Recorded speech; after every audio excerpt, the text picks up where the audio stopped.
Hello and welcome to another episode of the Great Reddit Expedition. It is I, as always, your host, Ethan. I'm so excited to be back for another episode this week. Today, I am very excited to introduce a brand new guest star on this episode. He's my friend. He's been my friend since high school. My notifications came on during that, so I'm gonna have to mute that in post while I activate Do Not Disturb. Really quickly. Okay, so I've got a special guest star today. His name is Jaxsen. Say hello, Jaxsen. What's up, everybody? Good afternoon, good evening, good morning, whatever time of day it is for you. Thank you for coming on the show today. I'm super excited to have you. Well, thank you for having me. I'm excited to be here. Jaxsen and I have been friends for a long time, and we've been trying to get this since I started the podcast, so I'm glad we're finally able to do this. Before we hop into any of the stories, I gotta ask, because I ask with everyone, Jaxsen, are you a Redditor? I don't know what you define as a Redditor, but I have one karma, maybe two. So I got something going for me. I definitely browse and I type on Reddit, post comments. Sometimes I'll post random stories, but still maybe. Wait, you've posted a few times, you've commented a few times, and you only have 2 karma. Yep. That's bad karma for you. Interesting. For our audio listeners at home, the way that Reddit karma works is you get a point for commenting and you get a point for posting automatically. And then there's a few other factors that will change that. But if you've made a few posts and responded to a few people in the comments, you should have quite a bit of karma built up. So that is interesting that your karma is about the same as mine. Yeah, according to, Reddit itself, I'm not really a Redditor, but according to my own expeditions, I consider myself a Redditor. Which Reddit subreddits do you peruse? Oh, a lot. I like looking at a lot of the Lego subreddits. Yeah. Seeing what there's a lot of different Transformers subreddits. Of course, the one that's been on this show, the I Do Not Work Here Lady, or however that title is for that group, Ask Reddit, other things like that. Those are all great. I also am a part of a couple Lego subreddits. I like Hero Factory Lego, because that was a good era of Lego. Oh yeah, best era. Bionicle and Hero Factory. Hot take. That's Lego peaked there. Yeah, I would say so. Well, all right. Let's quit stalling, get into these stories, shall we? Sounds great. All right, so the subreddit we're reading from today is called r/TrueOffMyChest. This is a subreddit where people have some sort of confession that they need to make for something that maybe isn't entirely serious. This is very similar to like r/silly confessions, but this is more of, we'll say it's not for just solely opinionated stories. This is like personal experience that you're getting out there. This isn't you're sharing an opinion or a thought or a fact. This is a story, an experience that happened that you just need to get off your chest. Got a few stories here. I like this first one. I found this one a few months ago and I saved it because it made me laugh. From user rpark888. The title for this one is, "My wife doesn't know, but once or twice a month after she falls asleep, I order a medium pizza and 8 wings and I eat them outside in the backyard by myself and throw away the evidence before I go back to bed." Can I just say, what a title. Like, I'm hooked. I'm invested. Right?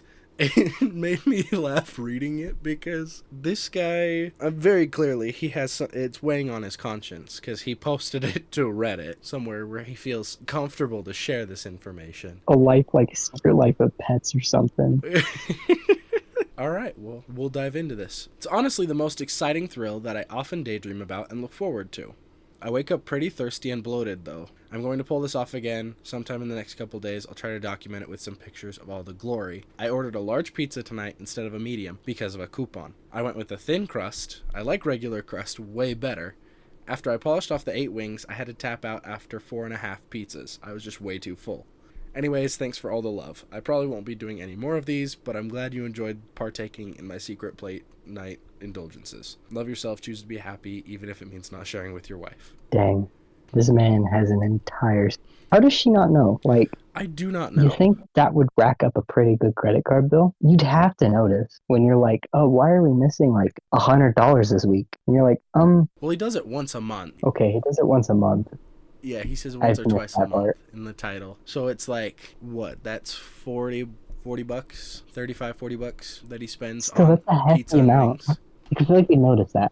Yeah, no, honestly, probably would notice after a while. I don't know how long he's been doing it, but this post was made 4 years ago, so if he's been keeping it up since then, that's 48 pizzas, and I don't want to do the math on how many wings. Yeah, that's okay. Oh, dang. That's insane. There's a comment here that I love. Actually, it's a few comments. I'll read these as they appear. Original comment. I tried sneaking a pizza past my wife once, and I forgot to turn off the smart camera. Never mind. I'm not going to read the rest of that. You know? Understandable. I thought the rest of it was about sneaking a pizza, but the rest of it is just everyone's responses to this guy's name being... Oh, that's not as fun. No. I feel like it's pretty hard to hide something like that from your wife. You shouldn't be doing that in the first place, but you're not gonna get out of it for very long. So I sent you the he attached pictures to his second update. I sent you the link in the chat. But for our audio listeners at home, I'm so sorry you're not gonna be able to see the pictures, but I will try and describe them here. He has it's a large pizza, like he says. Half of it is pepperoni, the other half looks like a meat lovers or like a mushroom and sausage, and then he has like a styrofoam to-go container with wings in it. And honestly, it looks pretty good. I don't know where he got it from, but then he has a picture of himself after he finished eating it. He's just given this hearty thumbs up with this satisfied grin on his face. It's a pretty funny look. He even has like a picture of it being delivered on his doorstep. His choice of car on the doorstep. Transportation. Respect this man. Yeah, this guy has like a little Tykes scooter or something off to this side. That's hilarious. That is a great story. That's all I have to say is, if you can get away with that, you must be doing something right. That's all I have to say. If you can get away with that, you must be doing something right.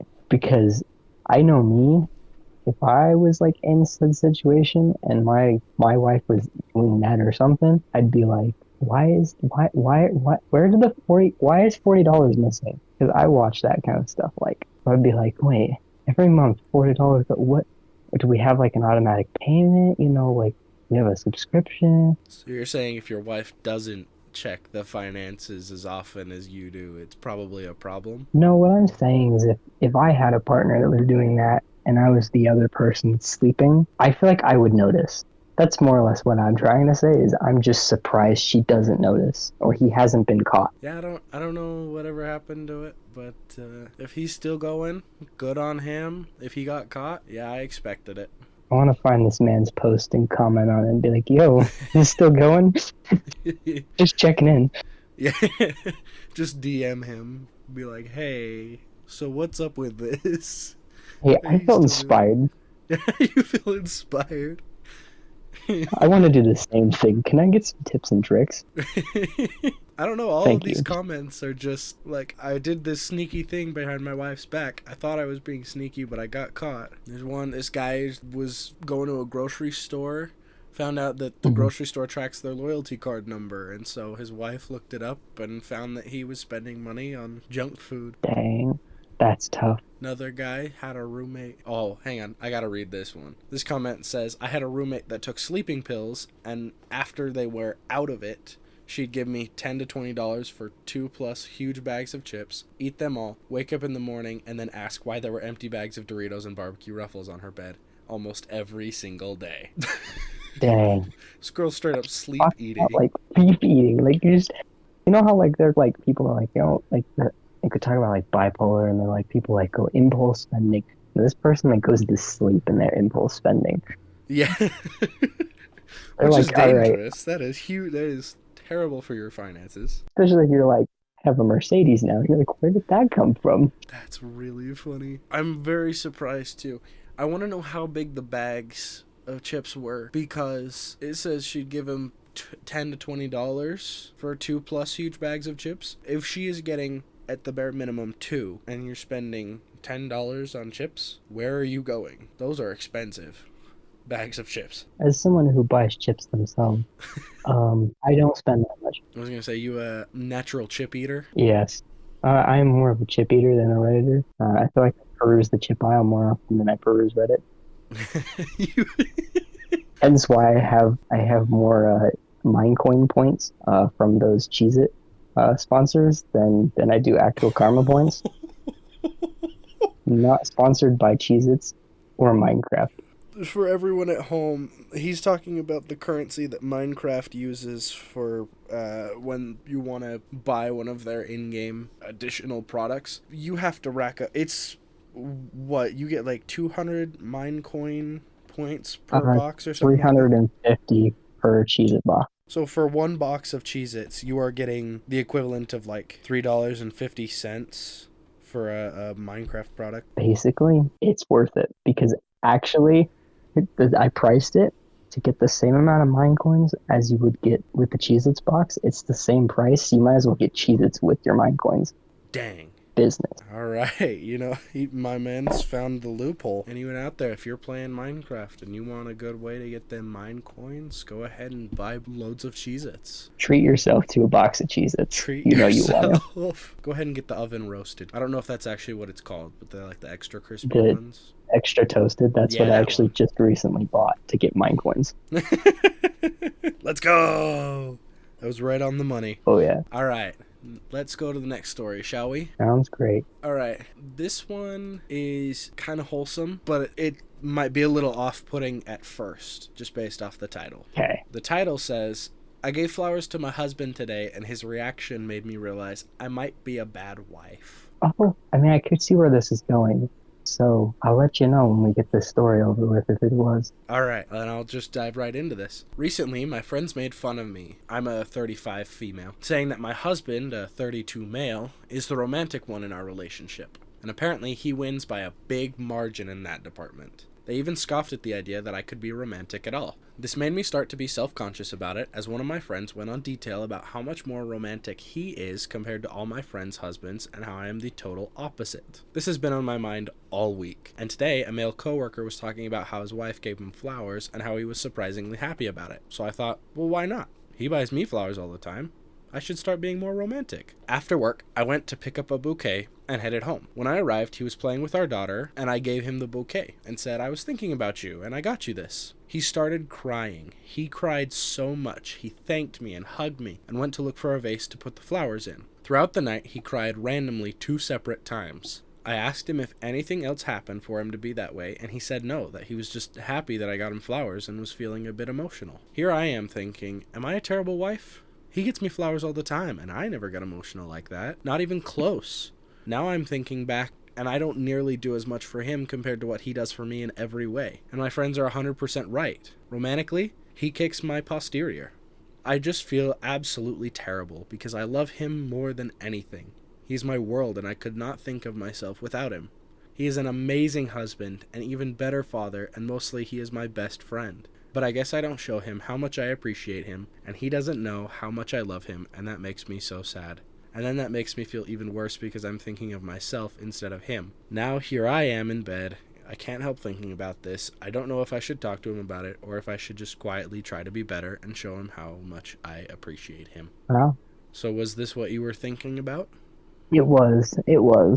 I was like, okay, I feel like she feels bad because this man probably started crying, because that seems to happen a lot. I think it is where a lot of it, a lot of guys it's mainly the guy giving. You guys don't usually receive as much, and so when you receive something, it does mean a lot. When my fiance gives me stuff, I'm like, dang. I'm just floored, and I'm like, I feel so special. I feel like there's a stereotype in society where it's the guy has to be romantic, the guy has to give the gesture, and no one really talks about how that is reciprocated. Like, you'll hear the occasional story of how the wife or the girlfriend did something for their significant other, and it's really nice and sweet, but it's not like a common expectation in the community to do that. One of those things I've come to appreciate is when I feel like when it's reciprocated by both, when it's like it's kind of like both parties instead of just always one. I mean, it's fine if it's always one, I guess, but, you know, sometimes it's nice when it's both. I feel like if each party gives a piece equally, no one's trying to outshine the other, no one is giving a half-hearted effort, but if each side is putting in an equal amount, they're going to end up being closer, being stronger together because of they recognize how considerate each other is by putting in the effort and by recognizing who their partner is to them, expressing their love language in a sense. I like that story. That was a really good story. Yeah, it's a lot of wholesome. I felt bad for his wife though. It sounds like she has a lot going on in her own life where she feels the need to put a lot of self-deprecating descriptions in her story, especially at the very end where she gives him a whole heap of praise and then demeans herself for that. I definitely feel like she might have something going on that maybe should be addressed either in the relationship or with a therapist. Nobody should be treating themselves like that. She's obviously very amazing for going out of her way to do this for her husband, for thinking about him, and she describes him in such high praise that they must both be great for each other. I couldn't agree more. Heck yeah. That seems like a great relationship. 10 out of 10. If you people are listening to this podcast, you're doing a great job. 10 out of 10 relationship. Y'all are doing great. Would recommend. Would recommend this relationship. 10 out of 10 doctors would recommend. Okay, next story then. This one is pretty short. It was actually cross-posted on r/offmychest, which is similar to TrueOffMyChest, but TrueOffMyChest is more of a refined version. It includes a lot more restrictions on their stories, and so if it's reposted from Off My Chest, it's usually something that fits a lot more of the criteria there than was posted on Off My Chest. Okay. But this is from, the username Arnold H. Braunschweiger. Oh. I have no idea if I'm pronouncing that right. I'm sorry if I'm mispronouncing it. But he titled his story, I Miss Europe. I'm intrigued to see where this goes. He says, I'm Swedish and immigrated to the U.S. almost exactly 10 years ago. Missouri specifically, to get married to my American girlfriend. It's been bumpy, but we're more in love than ever. We're planning to move to Sweden in a couple of years. Anyway, I really miss Europe. The trains, the people, the cities, architecture, food, culture, work-life balance, old buildings, history, all of it. I don't care much for Missouri, but I'm generally not one of those people who move somewhere and then complain about the place. So let's be content with saying that subjectively, I'll take Europe over Missouri any day of the week, and twice on Taco Tuesday. Edit. I can't possibly keep up with all the comments, but thank you so much, all of you, for your kind comments, advice, and suggestions. You all rock. I am moving in 1 to 2 years to Sweden, so I just have to find a way to stay sane until then. Well, first and foremost, I agree with this man wholeheartedly. I too miss Europe and their trains. I've never been, for all of you audio listeners or you visual listeners, I've never been to Europe. I just want to go there. I also agree that I'm not a big fan of Missouri. Been there. I've actually been there, so I have a little bit of a claim. Sorry, and shout out to all of you Missouri people. Yeah.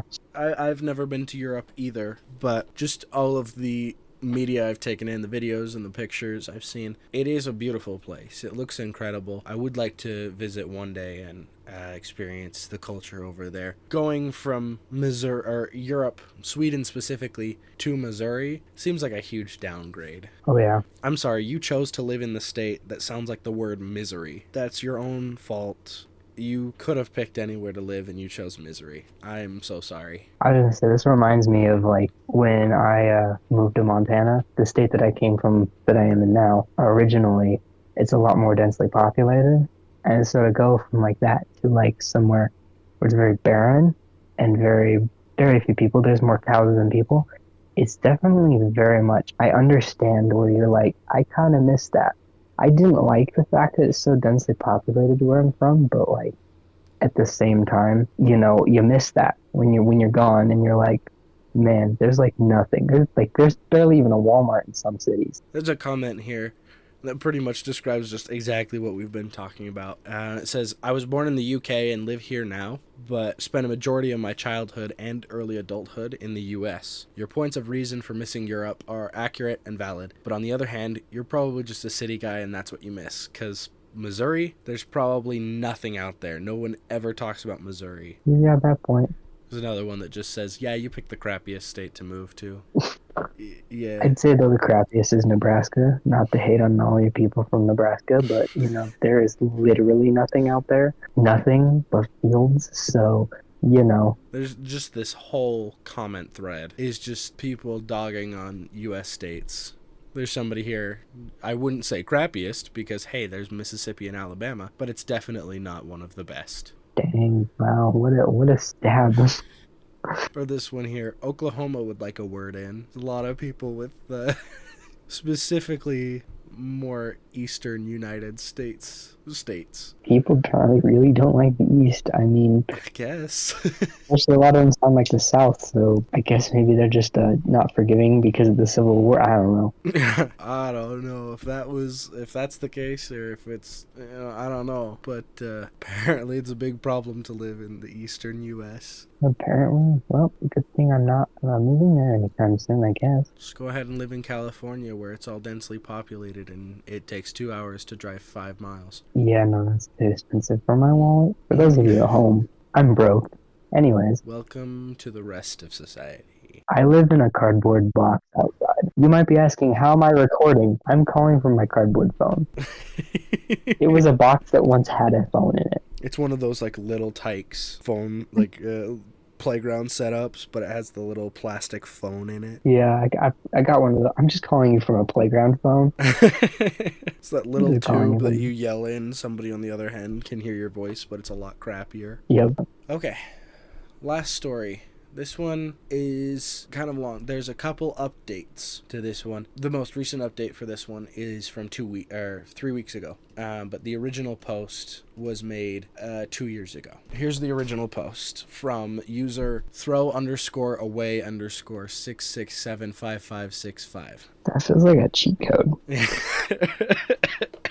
Little did you know your podcast would be me judging people's usernames. Well, I like to share the usernames so that I'm giving credit to the person who posts it. Oh, but yeah, it does kind of sound like a cheat code. It sounds like something you would enter in on like an old early 2000s video game so that you could unlock extra lives. That's you're up, down, left, right, AB, select, start. That fun stuff. Right. That's what it reminds me. That's Konami code, and that's a bit older than the early 2000s. Just a tad, but you know. This story is called My Parents Wouldn't Give Me a Family Ring So I Could Propose to My Girlfriend Because My Sister Isn't Married Yet. I just need to get this off my chest. My girlfriend's birthday is on Saturday, and I plan on proposing to her. Our anniversary is 6 months from Saturday, April 29th, and I think that it would be a great day for a wedding. When my grandma died, she left all kinds of jewelry to my mom. She always said if I wanted one of her rings to give to a woman in the future, she would let me pick. I know my mom knows she said this. I asked my mom for one of the rings, but my mom said not yet. She and my dad said my sister will be upset if I get engaged while she is still single and not married. It's not a secret that she's desperate to get married, but that's not my problem. My sister turned 29 in March, and I turned 31 last month. My parents said she'll be upset if I get married a month after her 30th birthday. So I went out today and bought a ring. It was never about money because I can afford to buy one. I thought it would be just special to give my girlfriend a family ring. I'm still proposing on Saturday despite my parents forbidding me to. I'm just peeved that they asked me to hold off until my sister is married when she isn't even in a relationship. Makes me angry, but I don't want to do anything to spoil my girlfriend's birthday. Those situations are always hard. As someone who's getting married very soon. No way, I do too. That's crazy. Definitely, it's rough with family. It's always fun to try and balance and make sure everyone feels happy, but it doesn't work. I feel like in this situation, though, this feels like more like petty. It really does. It feels like the parents they're showing favoritism for seemingly no reason. I obviously don't know anything about their past, their history, but his sister, who's only 2 years younger than him. It sounds like they want her to be married first, despite the fact that he is older. Yeah, that's what was interesting to me was the fact that they're like, he's 29, he's 30, and I'm like, why do they care? Because like he's older, so like shouldn't they be excited that like even at 30 he's getting married? Because a lot of people get married in their like late 20s, early 20s. I mean, it's not the case for everyone, but a lot of people do that. So you'd think, You think they'd be excited at all that he'd want to be getting married, that he'd want to be engaged, and instead they're like, no, we forbid it. Don't. Your sister's not even found a boyfriend yet. Like, give her some time, give her some space, let her catch up a little bit first. And it honestly blows my mind that they wouldn't want him to progress in his life, and they wouldn't be putting maybe a little more pressure on his sister to, put herself out there more. I'm not saying to rush anything, right? Everything happens in its own time. Indeed. And people get together when they're ready.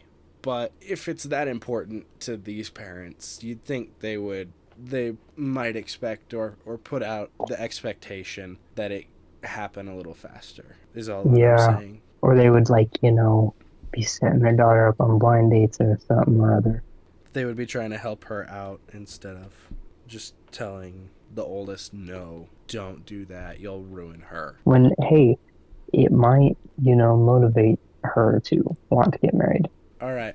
Well, here's the first update to this story. Okay. This one was also written 2 years ago, but I think this post was written about a week after the first one. It says, I proposed on Saturday like I originally planned to.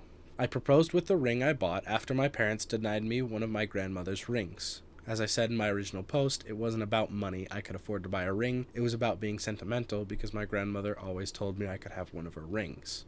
I didn't do anything elaborate or public. I proposed over breakfast and she said yes. She called it the best birthday gift she's ever gotten. She had the same idea as me and suggested we get married on April 29th, our 3rd anniversary, before I even brought it up. So that's what we're doing. We both agreed we don't do anything huge or expensive, so we're going to keep it small. It's about 1:15 p.m. now, about 28 hours since I proposed. When we announced the news, my sister was upset just like I knew she would be. My parents were mad I didn't listen to them. I'm 31 and I don't rely on my parents for money. I told my parents and sister if they are unhappy they can skip out on the wedding. It would suck if I didn't have my own family there, but I also don't want them to spoil this. I wasn't going to tell my fiancé what went down, but I did once my sister started melting down so she wouldn't be blindsided by any of it. She assured me she loves the ring and thinks my family is in the wrong. Her family had the exact opposite reaction of mine, and they are all happy for us. So that's it. All is well. My fiancé is currently at work, and it may sound stupid, but I miss her. She told me her coworkers are happy for her, and I know mine will be too when I go in later today. Edit. I also appreciate all the supportive comments in my last post, so thanks for those. That's awesome. Yeah. I'm glad at least everyone else is supportive. Except for his parents and sister. It sounds like everything is sort of working itself out. Yeah. Like, he gave his parents, he gave his side of the family an ultimatum that if they're unhappy with it, they can skip out on the wedding. They don't have to be there. But, her family is excited about it. She's excited about it. Apparently all her coworkers are excited about it. Like, everyone's happy for them except those 3 people. And if it were me in this situation, I wouldn't let that get me down. You're with the best person you know at this moment, and yes. Life just couldn't be better. I have no further thoughts. Okay. I wasn't sure if you had anything else to share, or... No, I mean, I could go on and on for hours because I'm in very similar situations in my life, so I understand. I sympathize with this person. All right, there is one more update for this story, and This is the longest one so far, so we're in for something. For a ride? Yep. So this update is from 3 weeks ago. The other 2, just as a reminder, were from 2 years ago. So he had to come back to this. Okay. This says, my original post in the first update can be found in my comment history, but the gist of it is, my grandmother loved jewelry and always said I could have one of her rings for my future wife. When she passed away, she put in her will that I was allowed to pick out one if I was getting engaged. The other hundreds of pieces of jewelry got left to my mom to eventually be passed on to my sister. The rings I was supposed to pick from were not her engagement ring or any of the most expensive jewelry she had. In October of 2022, I asked my mom for a ring because I was going to propose to my then girlfriend of 2.5 years. But my mom said I could not have one, and my dad backed her up. It was because my sister would be upset that I was getting married first. My parents forbid me from proposing. I was 31 years old when this happened, and I live in a different province, so they had no grounds to forbid me from anything. My grandparents on both sides came to Canada from Scotland. There's nothing in either culture that says I am supposed to wait until his younger sister gets married first. I bought a ring and proposed to my wife on her birthday. My parents were angry I didn't listen to them. My sister had an absolute meltdown when she found out about my engagement. I had not told her in advance I was going to propose because I knew she would react badly, even though she was 29 years old at the time. My wife and I got married 6 months after I proposed, in April of 2023. It was upsetting not having any of my own family at my wedding, but I just focused on my wife instead. My update. I went 18 months without speaking to my family, from a couple of weeks after I proposed until earlier this month. I guess my mom had a health scare, and even though she is fine, it got her and my dad worried enough to get back in touch a couple of weeks ago. My wife told me she would support me in whatever I decided. I told my parents we can't go back to the way things were before, and I will not let them talk to my wife right now after the way they had acted. They were surprised I got married without telling them. I said I'm an adult who doesn't need their permission. We are going to go start with occasional emails for now and go from there. My parents said sister is still upset that I'm married and she's not. She has never apologized for the way she carried on or the way she spoke about my wife. I have no plans to resume contact with her, and I told my parents not to bring it up. Again, thanks to those who left supportive comments in both of my posts. I had forgotten that I'd posted here until my wife said something that reminded me of it, and I had some messages asking for an update. Dang. That's tough. That is a difficult situation to be in. 18 months without speaking to family feels like a long time. Like it is, I can understand wanting to be away from family for a little bit, to have that time to yourself. But putting aside 18 months and not talking to them, not communicating, not having any contact with them, it feels extreme in my book. I get it if you're like, hey, I don't really want to be around because of what you said, but be like, I'm not talking to you and you can't talk to me. That seems like extreme. I'm glad his wife is supportive of him, and, his wife is letting him make the adult decision here to slowly start forgiving them. He's not, yes. It sounds like he hasn't, fully, let go of what they've done, which, they were being extremely controlling. It's easy to get upset at that, but it's also extremely nice of him to start with emailing on occasion and work their way back into a relationship with his parents. And the fact that I just have to say, just the fact that she is willing to allow him to do that is good on her part too, because they said hurtful things about her, so she could be like, But yeah, we'll leave that off there. Thank you very much, Jackson, for joining me today. It's been a blast having you on the show. Thank you for having me. I'm a big fan of your show, so it's been good to be a part of it. Yes, I've got a big fan. I'd have to say I'm your number one fan. Just have to say that. Well, currently, statistics don't have anything to pose against that, so I will take your word for it. You are number one fan. Let's go. Heck yeah. I appreciate that. Thank you. And thank you to all the listeners at home who set aside time today to listen to this episode. I appreciate it. If you listen to it all the way through, I am very impressed, and I thank you sincerely for that. Jackson, do you want to plug any of your social medias? Yeah. I can plug all of my social medias. I got a lot of different things. You want to go check out some wickedly random music, Light and Blues, on basically anywhere. Go look that up. Or I have my YouTube channel, Nemesis Productions.